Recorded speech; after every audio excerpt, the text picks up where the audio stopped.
20 miles. Here we go. Manhattan.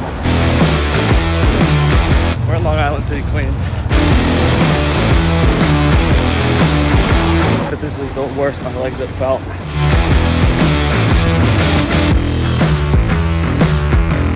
This shit is mad real.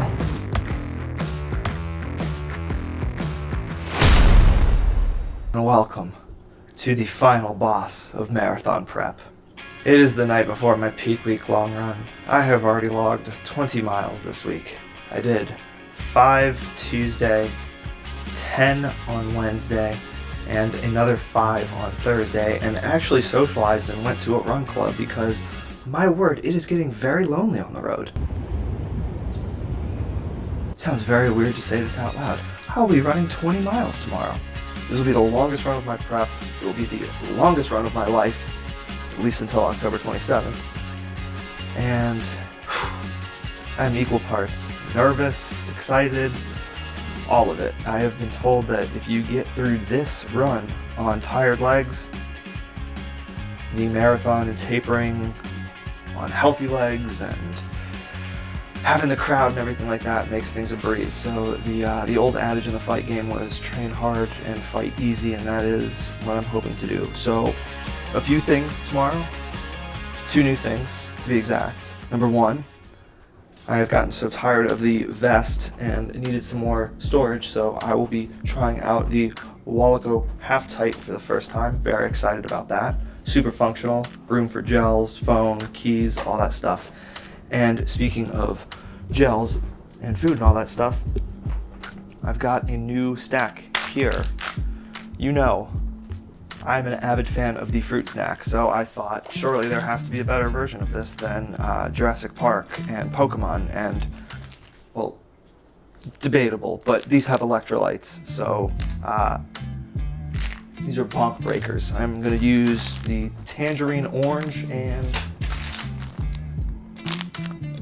the green apple tomorrow, which I'm very excited about. I'm just going to give this a pre-rip, and they should fit very nicely in the other side pocket on these Walico.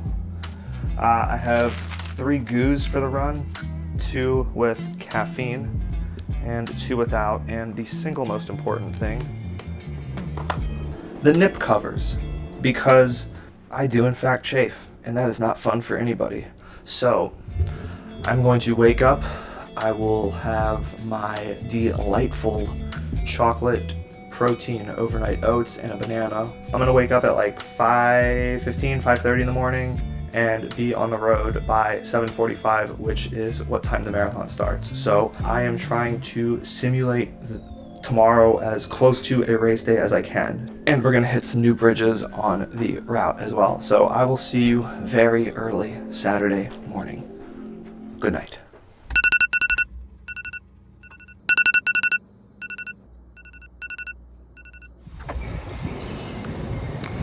20 miles, here we go.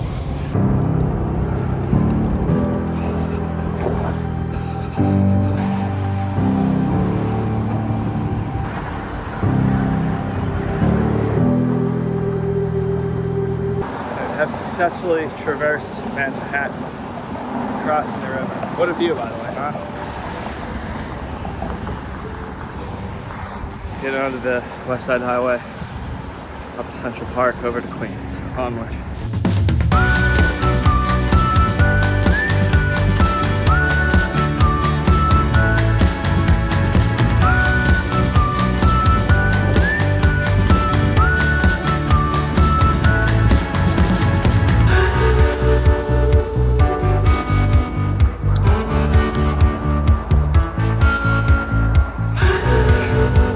Coming up on a half marathon here, 2 hours in. Out of Midtown, thank God. About to go to Queens for the first time, at least on this training block. I've never run in Queens, so wanted to celebrate the biggest run of the block by doing new stuff, because that's what running's all about: finding new limits, exploring new places,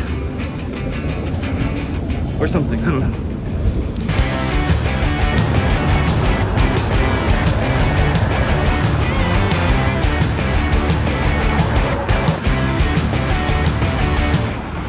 Sub 150 150 halfway through. This is awesome. Bridge is a pain to get on and worth the hassle.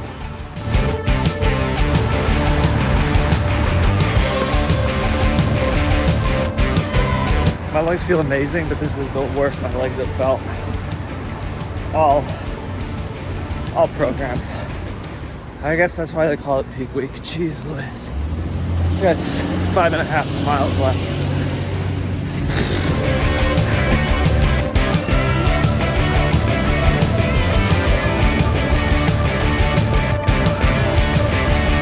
This wind's the most underwhelming bridge so far, but it's flat, so there's that.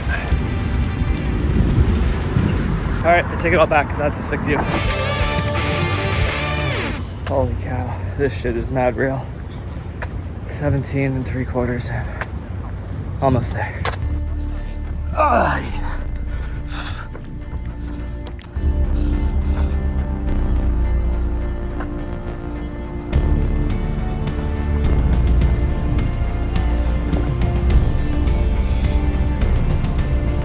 That is the first time I've ever run for 3 hours. Still got more to go.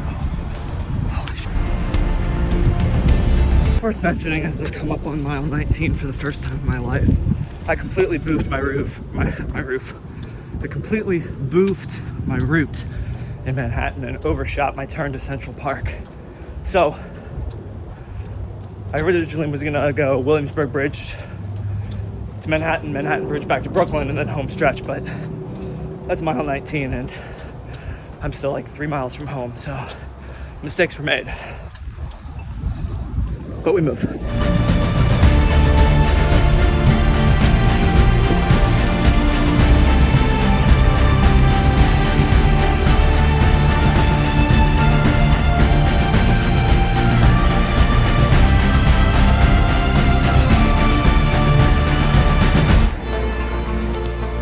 Lots of positives, only one negative, and some takeaways here. Positive. Lungs felt amazing. Legs tired, which is expected because I already had 20 miles going in.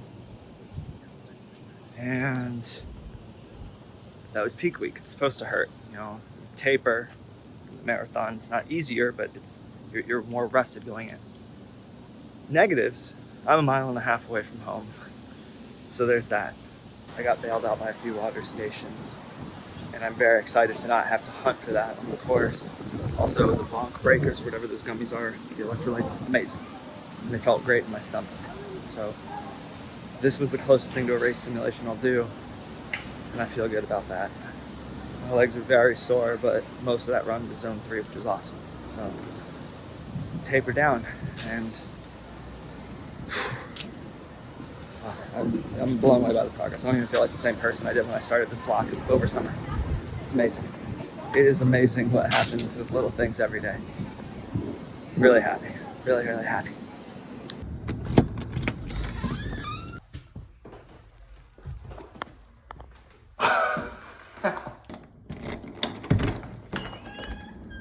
Oh, okay. Yeah. The legs are there for a bit. I'm so freaking happy I'm able to do this. When I ran my half marathon in April of 2023, I barely trained for it, and that wasn't by choice. I had a really, really bad case of runner's knee. I had ran a 15K in December the previous year, so I had like decent baseline, but like I was barely able to run through winter. I think I ran like 6 times in February and March, and then I ran twice the week of the race itself. So, you know, you see all these people like, oh, I did this without training, I did that without training, and I'm like, dude, part of what I wanted to do here was actually do the whole process. I didn't want to get robbed of that. And like being able to get through like a peak week like this is, man, I'm freaking happy. I signed up for a race on one day, but this is the kind of stuff that I was looking forward to. All right, let's break this thing down. And as usual, Strava and Garmin are fighting and disagreeing like they are siblings. Strava logged me at 21 miles, 21.11 miles. I think the splits are a bit unrealistic. I don't think that I was running an 8:17 mile 13, but when I go to elapsed pace for moving time, it says 9:30 a mile, which maybe, I doubt it. I think I was a little bit slower than that because of having to stop for water and multiple lights, crossing through Midtown, getting to a new bridge, all the usual stuff. Garmin had me at 20 miles even at a 10-minute a mile pace. That seems way more realistic based on traffic and navigating plus refilling.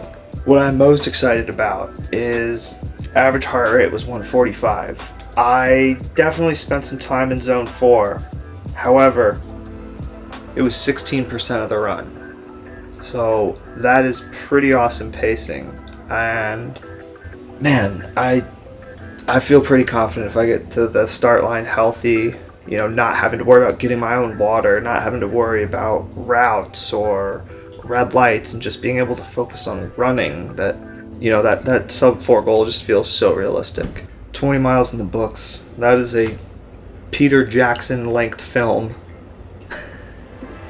Man, all systems go, and that's a wrap on peak week. So, next up is the taper, and I don't know, taper weeks are pretty boring, so next video, instead of being running focused, we'll break down how much I've spent on the marathon so far. It's less than $1,000, so your boy's doing it pretty thrifty, and that's including race fee and a train ticket down to DC, because it ain't a local race. But that's going to be it for today. If you made it this far, thank you for watching. Please subscribe, and I'll see you in the next one. Peace.